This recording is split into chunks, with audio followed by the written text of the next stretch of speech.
Did you recover from your big acid evening? Good, good. You're feeling better this morning? No question in my mind. Good.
Good morning.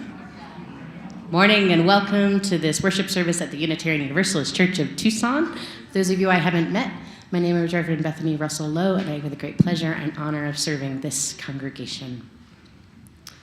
Our community is striving to be as varied as the blooms of the Sonoran Desert, so whoever you are, whoever you've been, and whoever you are becoming, I invite you to bring your whole self here and now. We are a covenantal community, which means in this time of continuing pandemic, we made agreements with each other about how we are together, when we are together. And currently, we are agreeing to wear masks in worship together and in concurrent religious education. And getting vaccinated is an expectation that we have of you all if you're joining us for in-person activities. So our hope, if you're joining us here in person, is that you are as vaccinated as you can be, or trying to get as vaccinated as you can be. And if you're not willing to be vaccinated, we hope that you will join us for worship. Just join us online next week. And welcome to our YouTubers. Thank you for being here.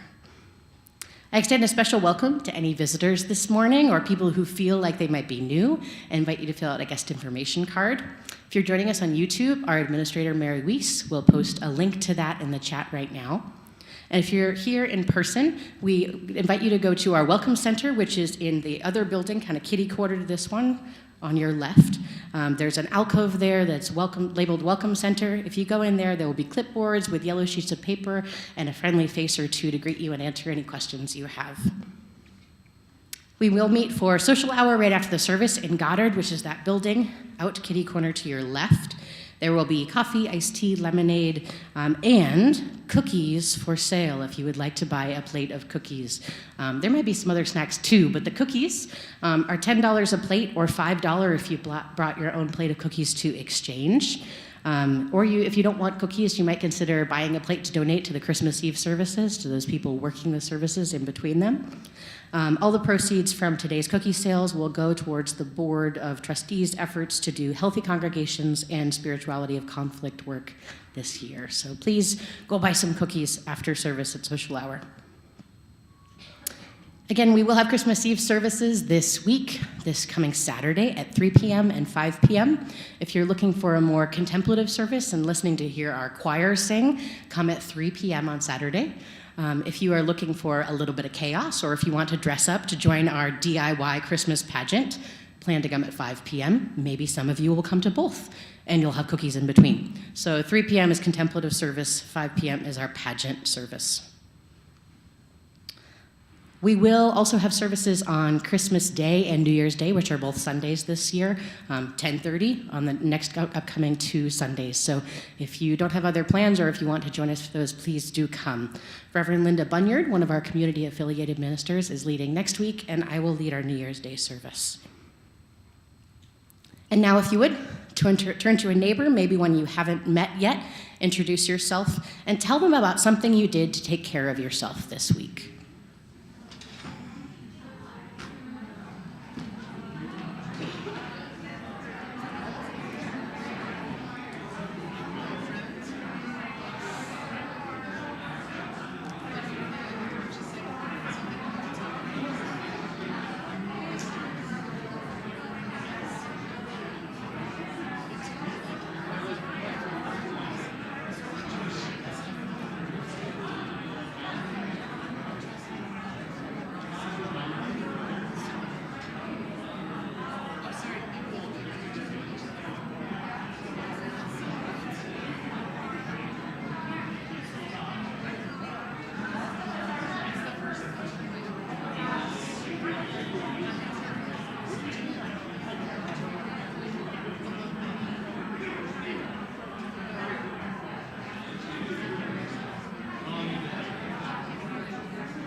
Yes, thank you, Hung. You've the beautiful piece.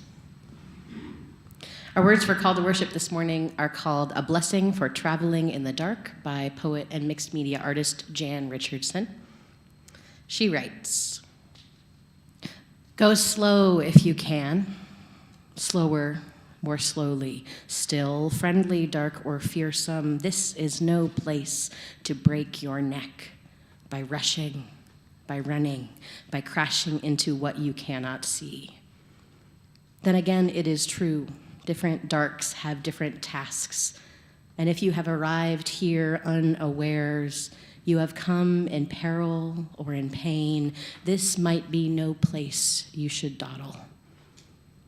I do not know what these shadows ask of you, what they might hold that means you good or ill.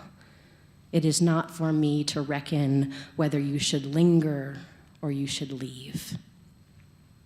But this is what I can ask for you, that in the darkness there be a blessing, that in the shadows there be a welcome, that in the night you be empowered by the love that knows your name.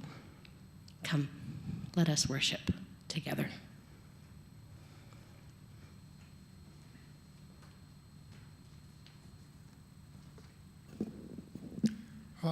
Good morning. Good morning.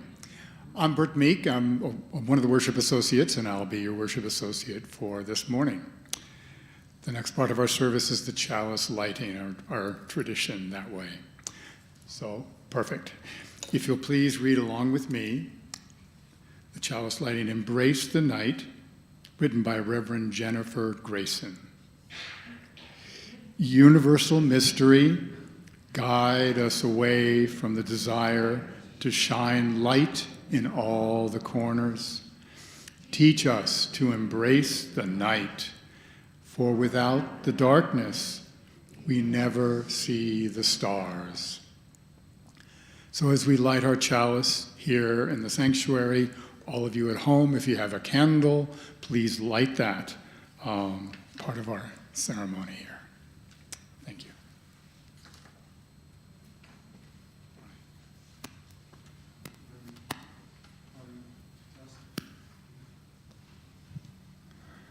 I'm pleased to invite you to stand and sing with me, O Holy Darkness, Loving Womb. We are now singing again with mask here, and more about that later. But if you would please rise.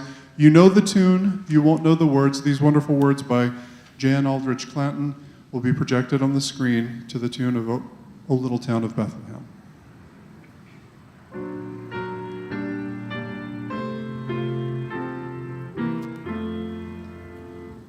O holy darkness, loving womb, who nurtures and creates, sustain us through the longest night with dreams of open gates.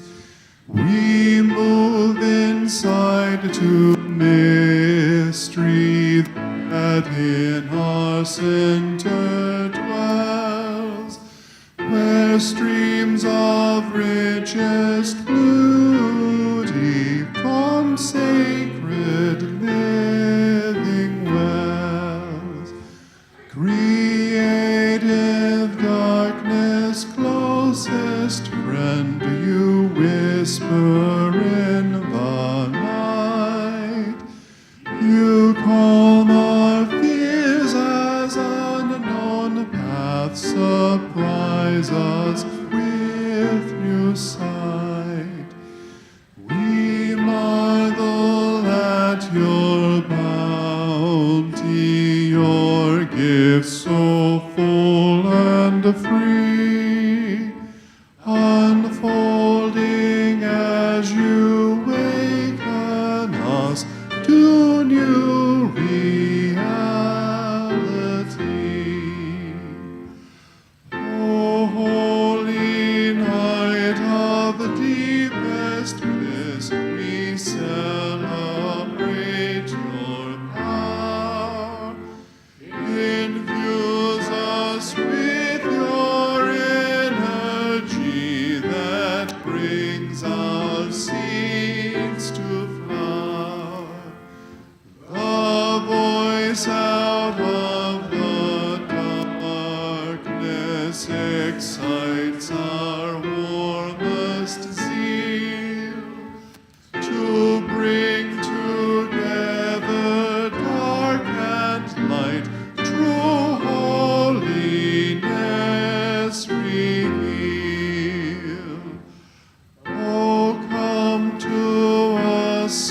Sophia, your image black and fair, stirs us to bend in justice and the wounds of earth repair. The treasures of your darkness and riches of your grace inspire us to fulfill our call, our sacredness embrace. Please be seated.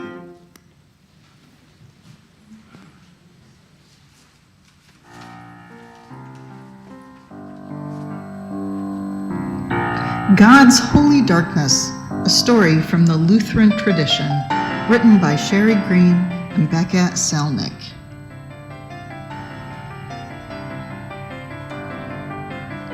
Darkness and blackness and night are too often compared to lightness and whiteness and day, and found deficient.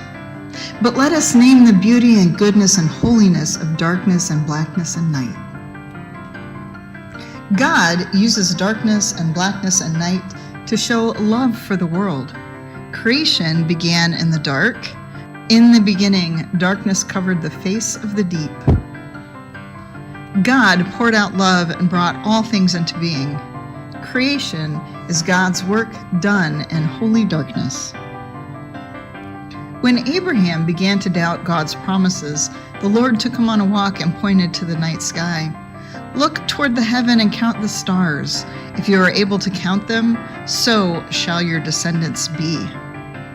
Later, Jacob wrestled all night with God and was changed forever. The beginning of many nations and peoples of the Lord is the work of God's beautiful darkness.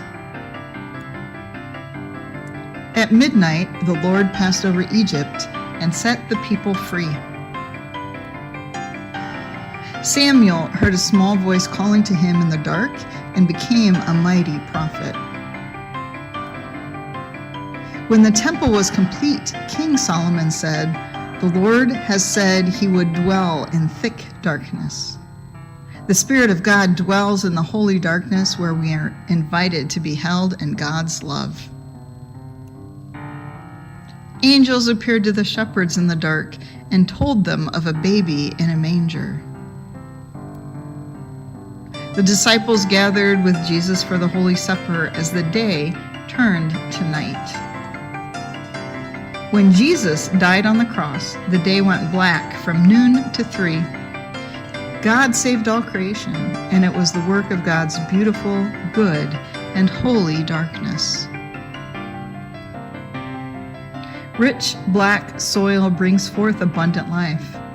Unless a grain of wheat falls into the earth and dies, it remains just a single grain. But if it dies, it bears much fruit.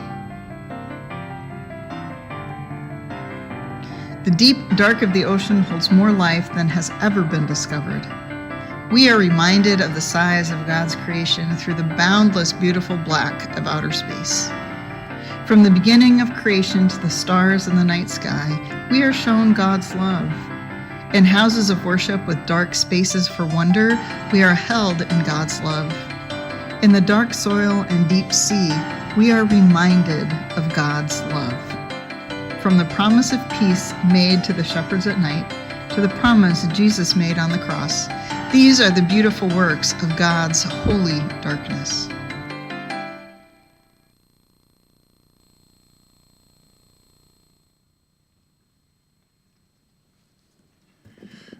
I'm always intrigued to see what Jamili has in store for us with her stories.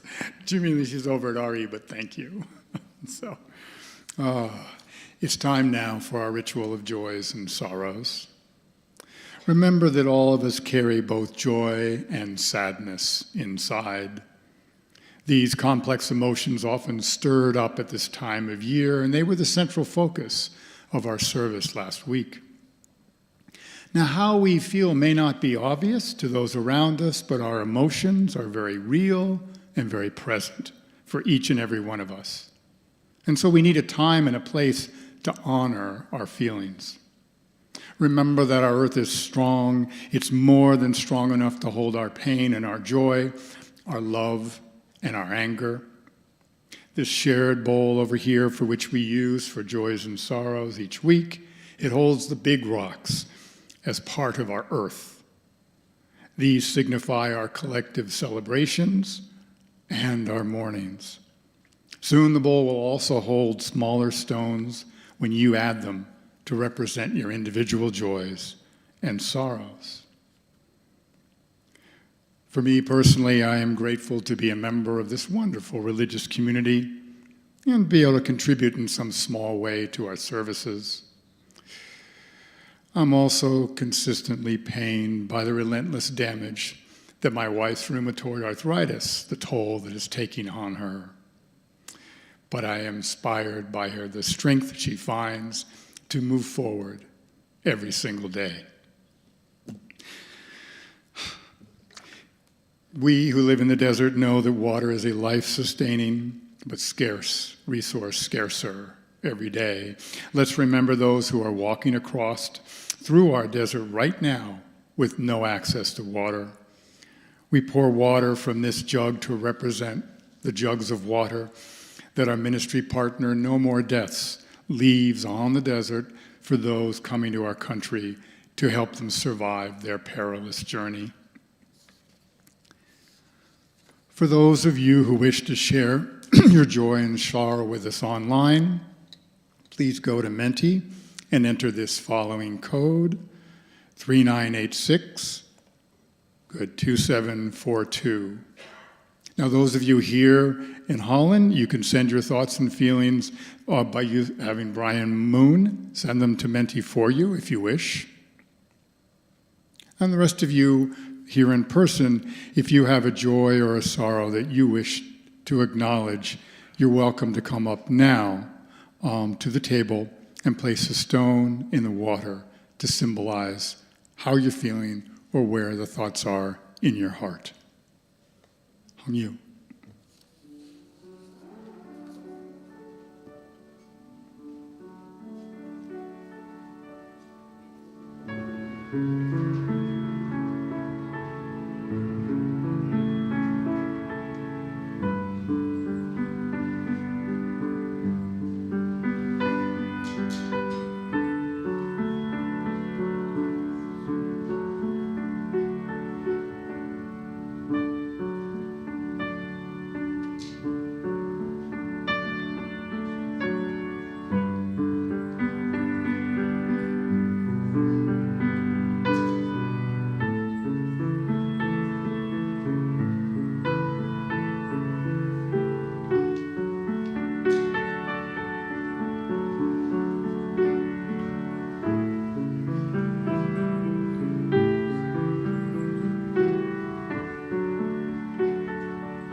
Let's see what folks said in Menti.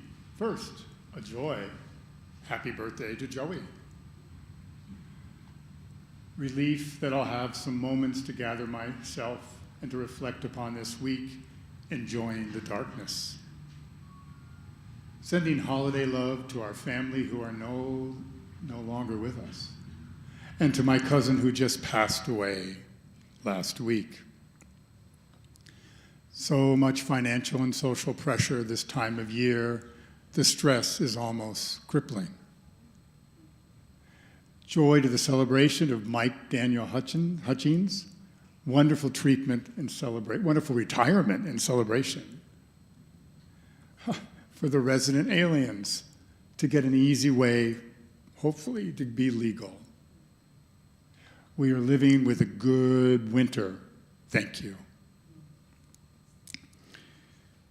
I place these stones in the bowl for all those joys and sorrows which have gone unmentioned. And may the ripples of healing and the ripples of hope spread well beyond the confines of the bowl.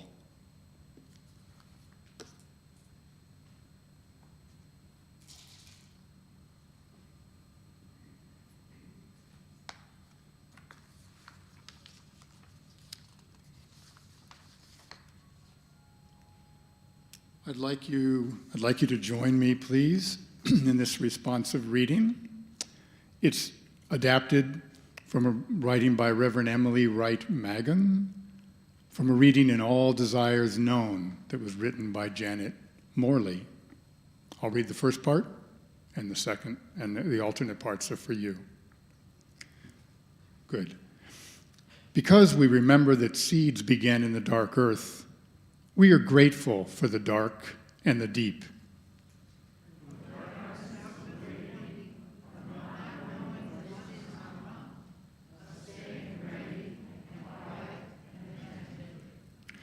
For the darkness of staying silent, for the terror of having nothing to say, and for the greater terror of needing to say nothing.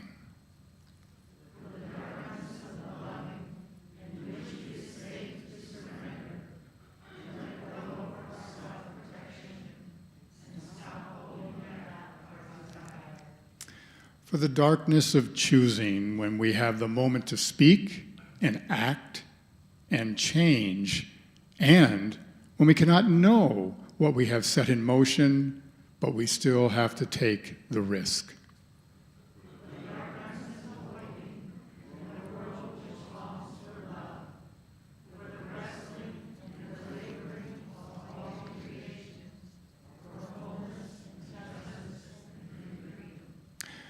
We seek to live in the creative tension between knowing and not knowing, accepting and resisting, searching and finding, and balancing the light and the dark. Thank you.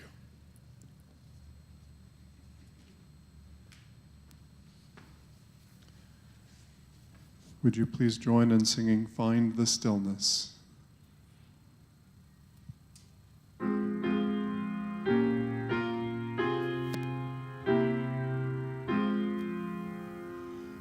Find a stillness, hold a stillness, let a stillness carry me. Find the silence, hold the silence, let the silence carry me. In the Spirit, by the Spirit, with the Spirit giving power, I will find true harmony.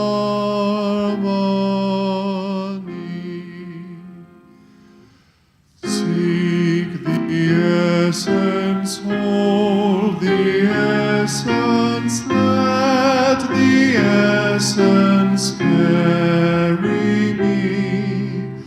Let me flower, help me flower, watch me flower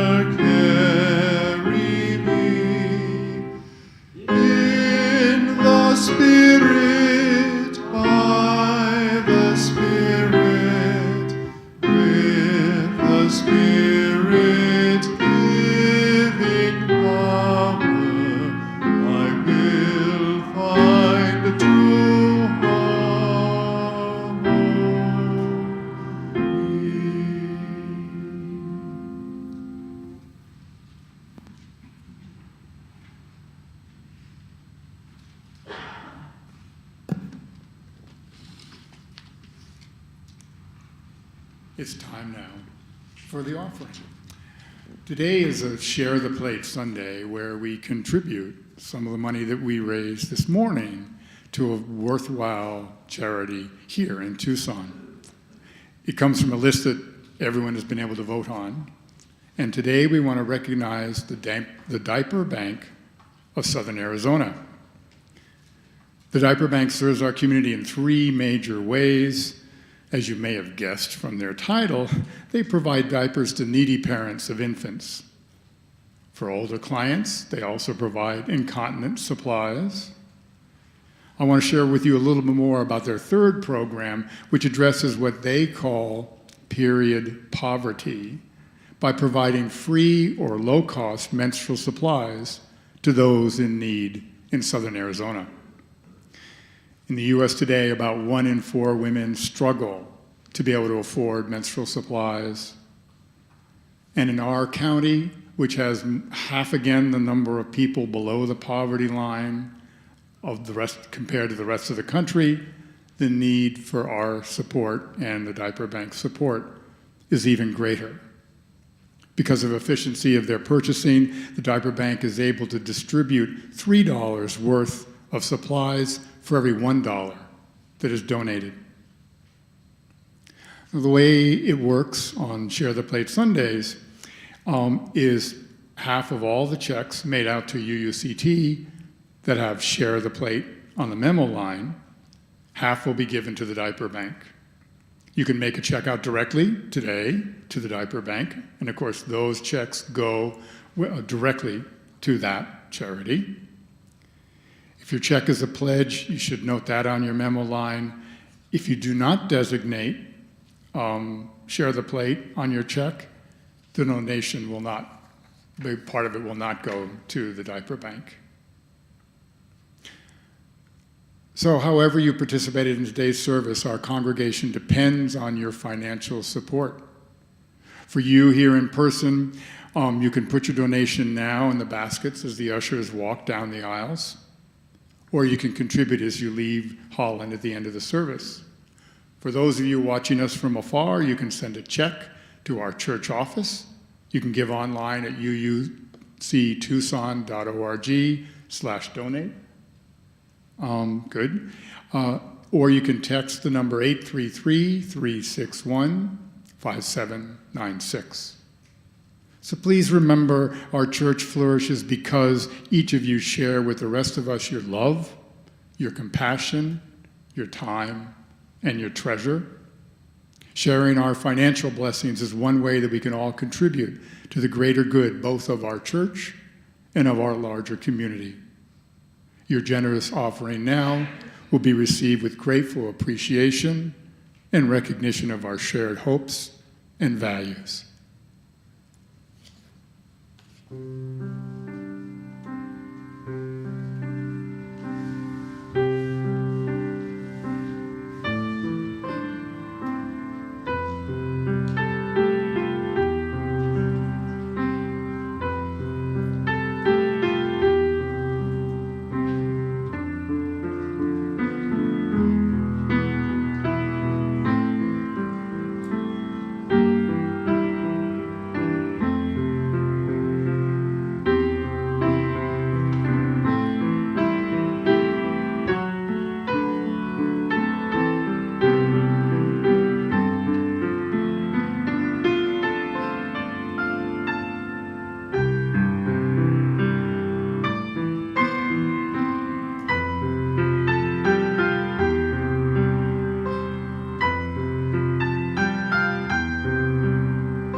Our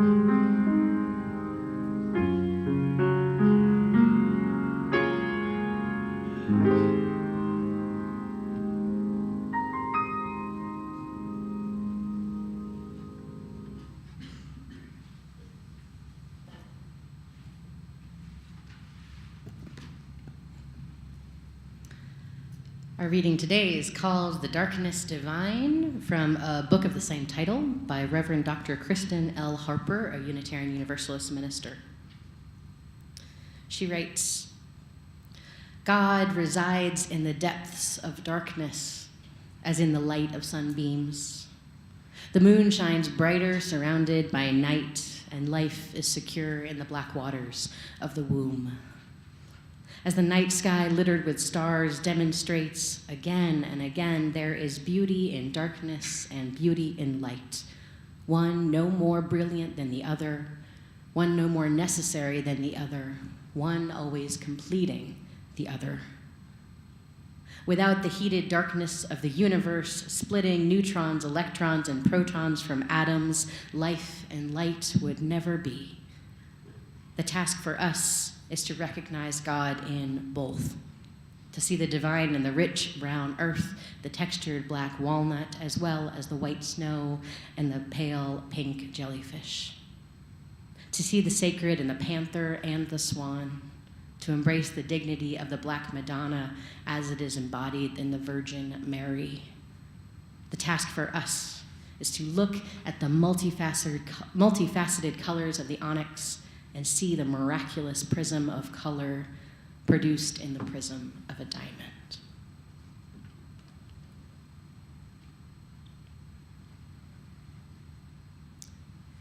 I used to go to an island every summer, Star Island, off the coast of New Hampshire.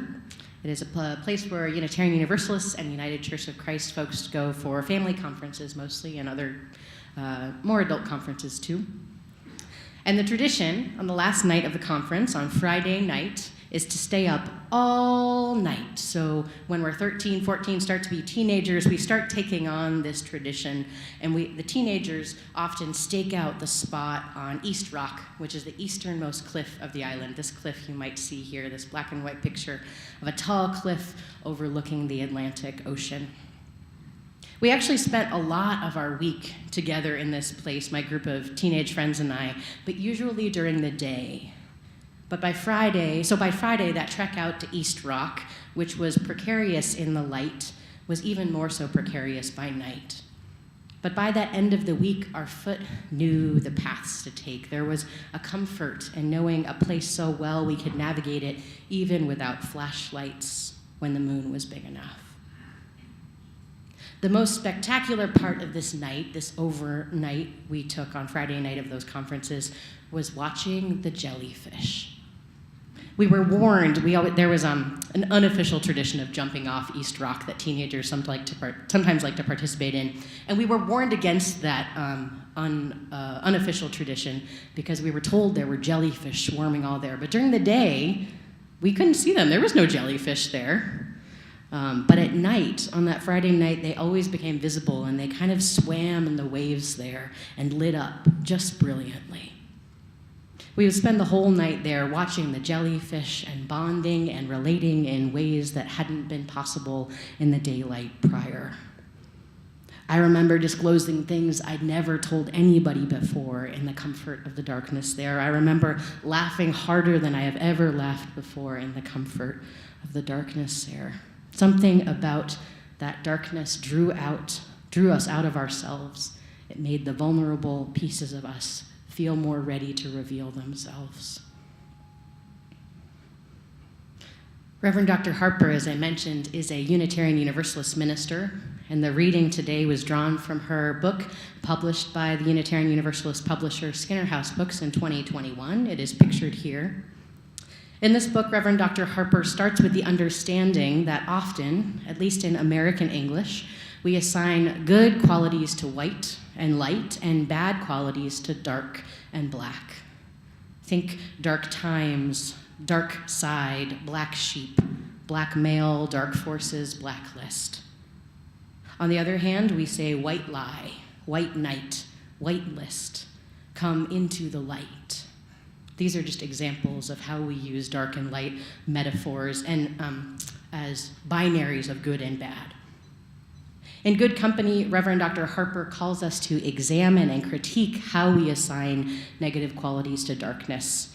She calls us towards, in her words, a new relationship with blackness and darkness, which includes lifting up the creation possible within the dark and its empowering and nurturing qualities. As the story that Jamili animated for us this morning points out, the beauty and possibility of darkness are woven throughout biblical and other wisdom literature, and also our lives. We do have to seek them out, though, to counteract those cultural messages built into our language that gets badness stuck on darkness. We could start, or continue maybe, with Reverend Dr. Kristen Harper's summation of a few possibilities of darkness she sees. She writes, "In the darkness exists a time for rest, a time for regeneration and healing, a time for safety and nourishment, and a time of letting go in what she calls God's embrace." Harper encourages us to seek out positive qualities of the dark. She says, maybe you'll write a journal for a week of all the positive associations you make with black and brown and darkness. Or she says, maybe you'll write a poem imagining that the divine as a dark, comforting, healing, creative blanket around you. I'm bringing these thoughts as we approach solstice this week, which invites us into a season of appreciating the darkness. That reminder that this is a season of dark as well as a season of lights. We who live in the desert with our, 350 days of sunlight, we know that that sunlight, light itself, daylight, can be wonderful, and it can also be exhausting and harsh. In the depths of our summers, we yearn for those shadows of clouds which signal monsoon rains. We know that we need darkness too, just as we need light. The lesson for us desert people is to seek out that darkness to balance our experience of light and dark. Darkness gives us an opportunity to grow, to learn new things about ourselves, to stretch and transform. We and our ancestors know that. And the architects who designed this very space that many of us are in was one among those ancestors who knew that. When I first visited this place, the lights weren't on, and even without the lights on, I was just struck by the darkness of the sanctuary. Dark spotted carpets, dark wood on the walls, black chairs, very few windows to let in much natural light. It was very different for me from the church sanctuaries of the Northeast, which have these nearly floor-to-ceiling windows to let in as much light as possible on those gloomy days, particularly in Syracuse, New York, where I lived right before here. Those sanctuary spaces wanted to let in every little ray of light that was willing to come through that day, because they struggle with 300 degrees of clouds rather than sunlight. But here, we need a different mood, I learned, to set this space apart from the world outside these walls. Sanctuary spaces are spaces set apart. And when I say that, think about the feeling you have in your body when you walk into a stone building. Or if you visited a cathedral before, you enter and you just feel all of a sudden enveloped by the cold. Anybody felt that? Remember that? Those are intentional things to help us remember this is a space set aside from the world outside. Darkness sets this space aside. Here in our sanctuary, where there's dark tones and often dim light, this creates this stark visual difference from the outdoors which we are used to. The stained glass accented windows play with light, but in a really different way than just the sun.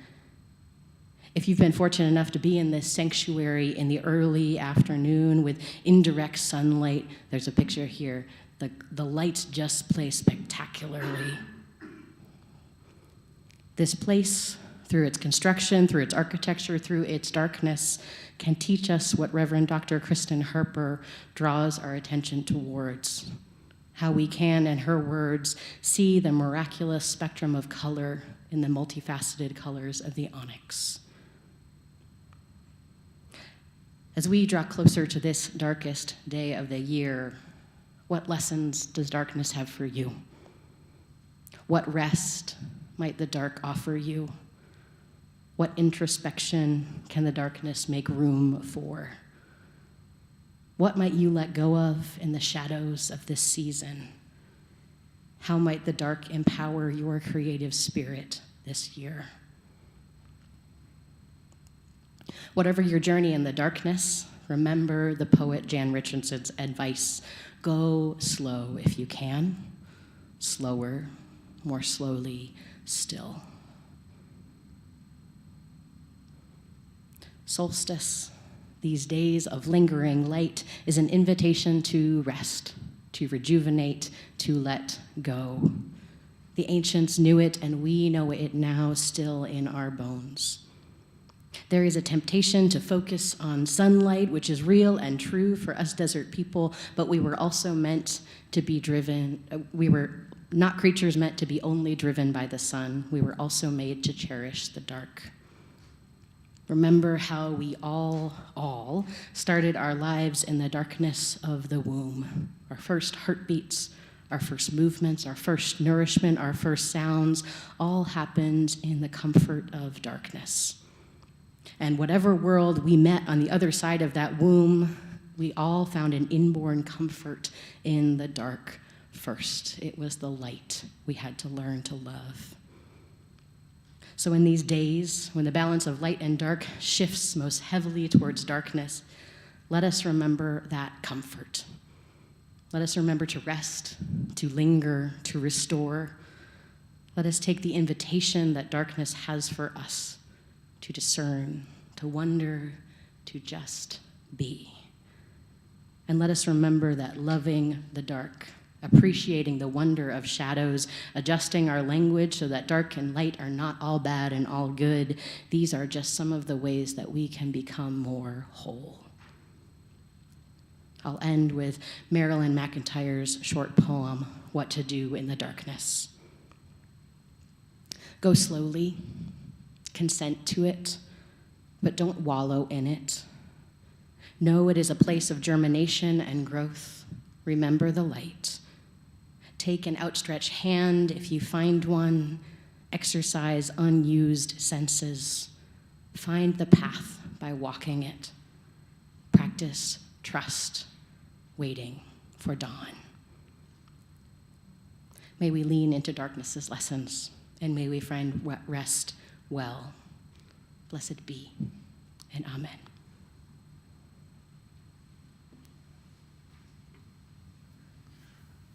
Our final hymn today is one we don't sing very often. So if you will, let me sing the first verse to you, and then sing the first verse back to me, and then we'll go through all three verses.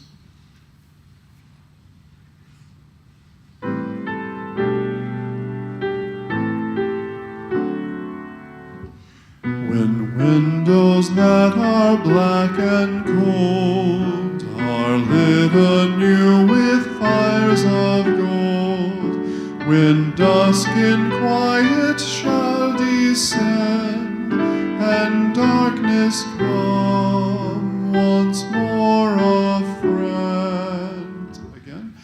When windows that are black and cold are lit anew with fires of gold, when dusk in quiet shall descend, and darkness come once more a friend. When wings pursue their proper flight, and bring not terror but delight, when clouds are innocent again, and hide no storm of deadly rain, and when the sky is swept of wars, and keeps but gentle moon and stars, that peaceful sky, that harmless air, how sweet, the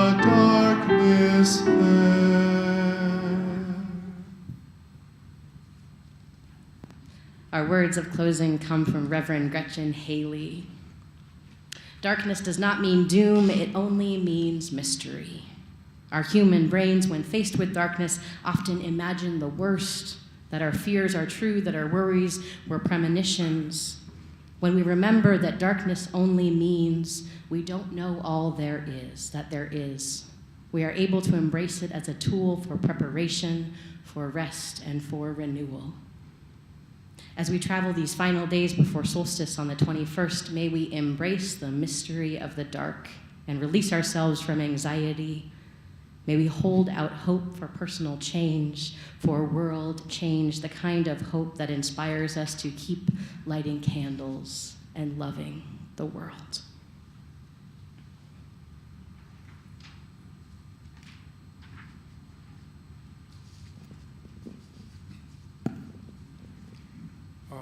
It's time as the end of the service approaches to extinguish our chalices both here and at home. So if you will read with me a blessing of darkness and light written by the Reverend Amy Zucker Morgenstern. Blessing is the dark in which our dreams stir and are revealed. Blessing is the dark of earth where seeds come to life. Blessed are the depths of the ocean where no light shimmers, the womb of all earthly life. Blessed is the light into which we awake, the light that sparkles on the waters, that calls the tree forth from the seed and calls the shadow forth from the tree. Blessed are we as we move through darkness and through light. Thank you.